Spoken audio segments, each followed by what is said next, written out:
আসসালামু আলাইকুম, শেয়ার আছেন আপনাকে আজকে ভিডিওতে স্বাগত জানাচ্ছি। আজকে 6 জুলাই 2024। আজকে যেহেতু শনিবার, মার্কেট বন্ধ, তো সুতরাং আজকে আমি কয়েকটি গুরুত্বপূর্ণ নিউজ আপনার সামনে হাজির হলাম।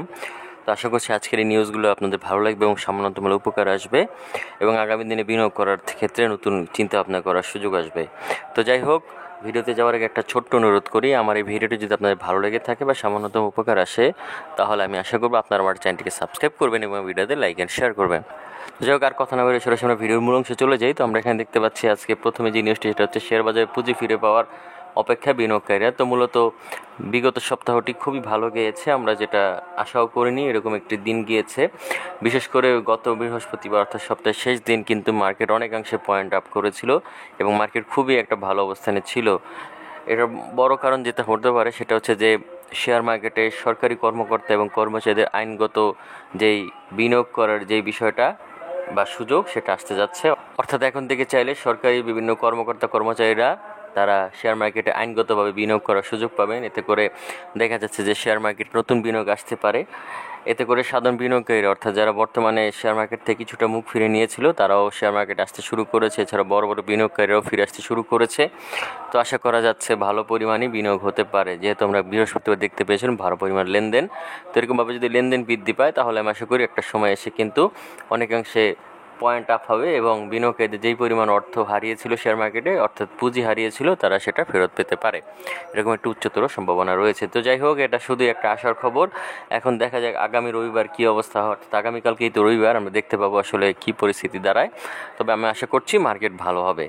তো যাই হোক, এই হচ্ছে প্রথম নিউজটি। এর পরবর্তীতে আমরা যেই নিউজটি নিয়ে আলোচনা করব সেটি হচ্ছে কারসাজিদায় 4 ব্যক্তি প্রতিষ্ঠানকে 1.70 কোটি টাকা জরিমানা। তো মূলত আমরা দেখতে পাচ্ছি শেয়ার বাজার তালিকাভুক্ত এসএমই মার্কেট যেটা, সেখানে হিমাদ্রি লিমিটেড যেই শেয়ারটি রয়েছে, সেটার কারসাজির দায়ে একজন বিনিয়োগকারী এবং 3টি প্রতিষ্ঠানকে 1,70,00,000 টাকা জরিমানা করা হয়েছে। এটা করেছে Bangladesh securities and exchange commission থেকে। তো আসলে এই ধরনের এত হিউজ পরিমাণ একটা কারসাজি পরে মাত্র এত অল্প পরিমাণ টাকা জরিমানা করলে তাদের আসলে কোনো কিছু আছে যায় না। তো দেখা যাচ্ছে যে তারা চিন্তা করে, আমি এখান থেকে যদি 100 কোটি টাকা হাতিয়ে নিতে পারি, তাহলে 1 কোটি 2 কোটি দেওয়া আমার পক্ষে কোনো প্রকার ঝামেলা নয়। তো সেই ক্ষেত্রে আসলে অপরাধ বিবেচনা করে তারপরে সেই অনুযায়ী শাস্তি দেওয়া উচিত বলে আমি মনে করি, বা আমরা বলতে পারি যে শাস্তির যে বিধান রয়েছে এটাকে আর একটু যুগোপযোগী করা উচিত বলে আমি মনে করি। তো যাই হোক, এই নিউজটিও মোটামুটি গুরুত্বপূর্ণ, আপনারা চাইলে দেখতে পারেন। এর পরবর্তীতে আমরা যেই নিউজটি নিয়ে আলোচনা করবো সেটা হচ্ছে গ্রামীণ ফোনের জরিমানা হতে পারে 300 কোটি টাকা। এটাও কিন্তু গ্রামীণ ফোনের যারা বিনিয়োগকারী রয়েছে তাদের জন্য একটা গুরুত্বপূর্ণ নিউজ। তো আমরা দেখতে পাচ্ছি যে কল ড্রপ সমস্যার সমাধানে কার্যকর ব্যবস্থা নিতে না পারায় শোকজ করা হয়েছে দেশের শীর্ষস্থানীয় মোবাইল অপারেটর গ্রামীণফোনকে। সদুত্তর দিতে ব্যর্থ হলে 2 কোটি টাকা হতে 300 কোটি টাকা পর্যন্ত জরিমানা গুনতে হতে পারে। তো কল ড্রপ বিষয়টা কি, সেটা হচ্ছে যে দেখা যায় যে অনেক সময় গ্রাহক কল করার পরে নেটওয়ার্কজনিত সমস্যার কারণে কলটি কেটে যায়। তো এই কলটি হঠাৎ করে কেটে যাওয়াকে বলা হয় কল ড্রপ। তো এই বিষয়টিকে আসলে ঠিকমতো যদি আমরা বলি যে ব্যবস্থা গ্রহণ না করা হয়, তাহলে কিন্তু একজন গ্রাহকের জন্য এটা একটা বিরক্তির কারণ হতে পারে। তো সেই সব কথা বিবেচনা করেই কিন্তু এই কল ড্রপটি বন্ধ করার ক্ষেত্রে যথাযথ ব্যবস্থা নিতে বলা হয়েছিল। তো সেই ক্ষেত্রে কিন্তু গ্রামীণ ফোন সেই যথাযথ ব্যবস্থাটি গ্রহণ করতে পারেনি বিধায় তাদেরকে 2 কোটি টাকা হতে শুরু করে একদম 300 কোটি টাকা একটা সুপ্রিম যে শাস্তি রয়েছে, এত হিউজ পরিমাণ শাস্তি তাদের হতে পারে। এতে করে কোম্পানিটির কিন্তু অনেকাংশে ক্ষতি হতে পারে এবং বিনিয়োগকারীরাও কিন্তু ক্ষতির সম্মুখীন হতে পারে। তো এই সকল বিষয়গুলো আসলে মাথায় রাখা উচিত। এখন দেখা যাক কী হয়, যে কেন তাদের কল ড্রপ হচ্ছে, সেই বিষয়টা যেন সদুত্তর দিতে পারে, সেটাই হচ্ছে বড় বিষয়। কারণ সদুত্তর দিতে না পারলে কিন্তু এরকম একটি জরিমানা হওয়ার উচ্চতর সম্ভাবনা রয়েছে। তো যাই হোক, আসলে এই বিষয়গুলো একটু জরুরিভাবে দেখা উচিত। আশা করছি যে সামনের দিনগুলোতে এই ধরনের সমস্যা আর হবে না। তো এর পরবর্তীতে আমরা যে নিউজটি নিয়ে আলোচনা করবো সেটা হচ্ছে চাঙ্গা প্রবণতা এই ক্যাটাগরির 6 শেয়ার। তো মূলত বিগত সপ্তাহে শেয়ার মার্কেট অনেক পরিমাণে ভালো হওয়াতে কিন্তু সবগুলো শেয়ারই কম বেশি চাঙ্গা ছিল। এর মধ্যে এই ক্যাটাগরির 6টি শেয়ার কিন্তু খুব ভালো অবস্থানে ছিল। আমরা এক নজরে দেখে নিই সেই কোম্পানিগুলো কারা। আমরা দেখতে পাচ্ছি যে বিদায়ী সপ্তাহের যে শেষ দিনে অনেক হিউজ পয়েন্ট বৃদ্ধি পেয়েছিল। তো এই সময়টাতে আমরা দেখতে পেয়েছি আপ্তবর্ধ মোবাইল, জেমিনি সি ফুড, সাইপ পাওয়ার, হাইডেলবার্গ সিমেন্ট, নাভানা সিএনজি ও এডিয়ান টেলিকম, এই কয়েকটা কোম্পানি কিন্তু বর্তমানে ভালো অবস্থানে রয়েছে বা চাঙ্গা অবস্থানে রয়েছে। তো আশা করা যাচ্ছে এই কয়টি কোম্পানি কিন্তু ভালো পরিমাণ বৃদ্ধি পেতে পারে আগামী দিনগুলোতেও। তবে একটা বিষয় হচ্ছে প্রফিট টেকিংয়ের যদি চিন্তা থাকে তাহলে সেই ক্ষেত্রে কিন্তু দেখা যায় তখন একটা সেল প্রেশার আসতে পারে এবং একটা হিউজ পরিমাণ মাইনাস সৃষ্টি হতে পারে। তো এখন দেখা যাক আসলে কি হয়, আমাদের অপেক্ষা করা ছাড়া কোনো উপায় নেই। আগামীকালকে আমরা বুঝতে পারবো যে এই কোম্পানিগুলো কি ভালো পারফর্ম করবে কি না, নাকি মুখ থুবড়ে পড়বে সেই বিষয়টি। তো যাই হোক, এর পরবর্তীতে আমরা যেই নিউজটি নিয়ে আলোচনা করবো সেটা হচ্ছে লেনদেনে 23.5% 10 কোম্পানির কবজায়। তো মূলত বিগত সপ্তাহে 30 থেকে 4 জুলাই এই সময়টাতে ডিএসসির যেই লেনদেন হয়েছে সেই লেনদেনের পরিমাণ হচ্ছে 2,463 কোটি 30 লাখ টাকার শেয়ার। তো এর মধ্যে 23.49% হয়েছে মাত্র 10টি কোম্পানির। তার মানে একটা হিউজ পরিমাণ লেনদেন হয়েছে এই 10টি কোম্পানিতে। আমরা যদি একটু দেখে নিই সেই 10টি কোম্পানি কারা, তারা হচ্ছে মেঘনা পেট্রোলিয়াম, বিশাচারী, Orion pharma, Alif industries, Pragati life insurance, Sea Pearl, Unilever consumer, Lovello ice cream ও সালভো কেমিক্যাল। তো এই 10টি কোম্পানির প্রতি আপনারা চাইলে নজর রাখতে পারেন। আশা করছি এখান থেকে আপনারা ভালো কিছু গেইন করতে পারবেন এবং সামনের দিনগুলোতে এই সকল শেয়ারগুলো আপনার জন্য ভালো পারফরমেন্স দিতে পারবে। তো যাই হোক, এই ছিল মোটামুটি এই নিউজটি। এর পরবর্তীতে আজকের দিনের সবাই যে নিউজটি নিয়ে আলোচনা করব সেটি হচ্ছে সপ্তাহ জুড়ে ব্লক মার্কেটে সর্বোচ্চ লেনদেনে 10 কোম্পানি।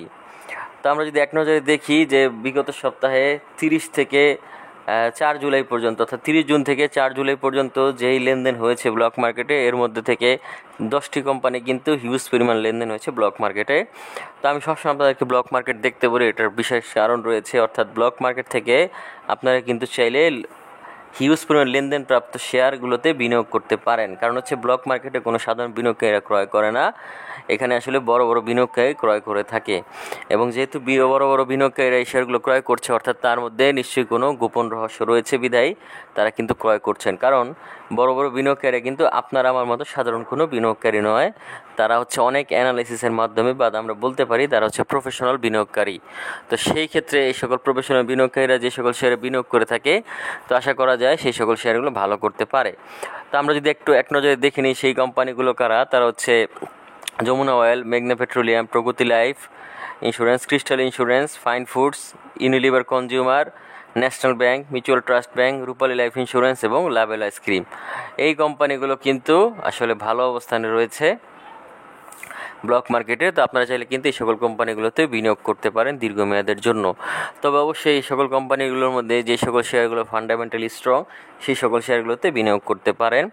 তো একটা বিষয় হচ্ছে, বর্তমানে আমরা কিন্তু শেয়ার মার্কেটে দেখতে পাচ্ছি ব্যাপক একটা উন্নয়ন সাধিত হয়েছে, অর্থাৎ ভালো পরিমাণ লেনদেন শুরু হয়েছে এবং সেই সাথে সাথে কিন্তু টাকার অঙ্কে লেনদেনের পরিমাণও বৃদ্ধি পেয়েছে এবং পয়েন্টও বৃদ্ধি পেয়েছে। তো সেই ক্ষেত্রে আমরা আশা করতেই পারি যে আমাদের বিনিয়োগ আগামীতে নিরাপদ থাকবে। তবে একটা বিষয় হচ্ছে, শেয়ার মার্কেট পতন ঘটতে ঘটতে এরকম একটি পর্যায়ে চলে এসেছে, আসলে সেখান থেকে রিকভারি করা অনেকটা কঠিন হয়ে গিয়েছে।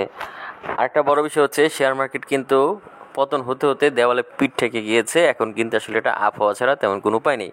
তো সেই ক্ষেত্রে যারা আসলে নতুন বিনিয়োগকারী রয়েছে তারা বেশি লাভবান হতে পারেন, কারণ তারা খুব অল্প সময়ের মধ্যে দেখা গেছে যে হিউজ পরিমাণ একটা প্রফিট গেইন করতে পারেন, যেহেতু শেয়ার মার্কেট বর্তমান অবস্থা থেকে রিকভারি করতে শুরু করেছে। তো এই জন্য আপনাদেরকে বলবো, জেনে বুঝে অবশ্যই শেয়ার মার্কেটে বিনিয়োগ করা উচিত, দীর্ঘমেয়াদে বিনিয়োগ করা উচিত, তাহলে একটা ভালো পরিমাণ প্রফিট আপনারা গেইন করতে পারবেন। তো যাই হোক, এই ছিল মোটামুটি আজকের এই অবস্থা। বাজারের যেই গুরুত্বপূর্ণ নিউজগুলো ছিল সেগুলো আলোচনা করলাম। আশা করছি এই গুরুত্বপূর্ণ নিউজগুলো আপনাদের ভালো লেগেছে বা সামান্যতম হলেও উপকার আসবে। যদি ভালো লেগে থাকে বা উপকার আসে তাহলে আমি আশা করি আপনারা আমার চ্যানেলটিকে সাবস্ক্রাইব করবেন এবং আমার ভিডিওতে লাইক এন্ড শেয়ার করবেন। তো যাই হোক, আর বেশি একটা কথা বলবো না, আজকে এখানেই বিদায় নিচ্ছি। আগামীতে দেখা হবে নতুন কোনো ভিডিও নিয়ে। সেই পর্যন্ত আল্লাহ হাফিজ, আসসালামু আলাইকুম।